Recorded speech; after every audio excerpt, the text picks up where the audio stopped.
សួស្តីអ្នកទាំងអស់គ្នាតើអ្នកទាំងអស់គ្នាចង់ផ្លាស់ប្ដូររូបភាពអញ្ចេះ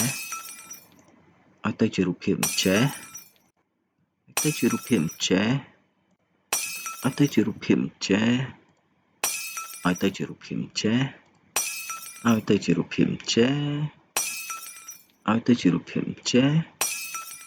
ឲ្យទៅជារូបភាពអញ្ចេះបែប Minecraft